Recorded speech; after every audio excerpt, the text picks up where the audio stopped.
Module 3, Rights, Policies, and Procedures. When working at SA Holdings, it is important that you know and understand your rights as an employee. The Canada Labour Code outlines worker rights and responsibilities, and we operate in compliance with these rules and regulations. These regulations help to set out our work practices and procedures that help keep you safe at work. As a worker, you have the right to know information about hazards you may face in your position. You also have the right to participate in safety at your workplace and the right to refuse unsafe work.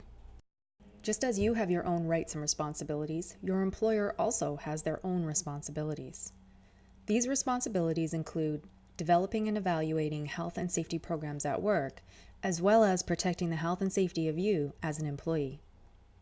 Occupational health and safety legislation has defined codes of practice to provide employers and workers with the legislative requirements for hazardous types of work and conditions. Here at SA Holdings, we recognize the need for these codes of practice and have developed practices of our own to educate workers on the specific hazards applicable to our company operations. One of the requirements of the Canada Labour Code is to have a written fall protection plan for workers working at heights. When de-icing, you will need to follow these procedures and use all fall protection and fall arrest equipment, such as a safety harness and lanyard. It is important that this equipment is inspected prior to every use to ensure that it is in good condition to be used and to protect you. When working at heights, it is also important that you ensure that the area below you is clear of all personnel and objects. Taking all necessary precautions is exercising your right to participate in safe work. You may also use different equipment when working at heights. This equipment could be anything from temporary stairways and work platforms to portable and extension ladders.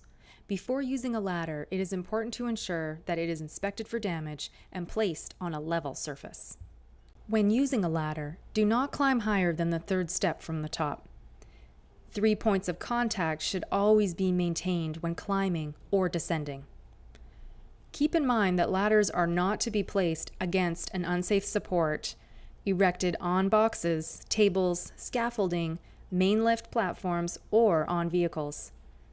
If you are unsure of how to properly set up or use a ladder, please ask a manager or supervisor for help. In addition to having a fall protection plan, we also have various policies to help keep you safe on the job. One of these policies is surrounding alcohol and drug use. At SA Holdings, it is important that all employees share the responsibility of maintaining a safe work environment, free from the effects of alcohol and performance-altering drugs. The company expectation is that all workers arrive at work fit for duty without performance-altering drugs or alcohol in their system. Anyone suspected of being under the influence of alcohol and/or drugs will be removed from the work site until further review by management. This concludes our module. When you are ready, please continue to the quiz.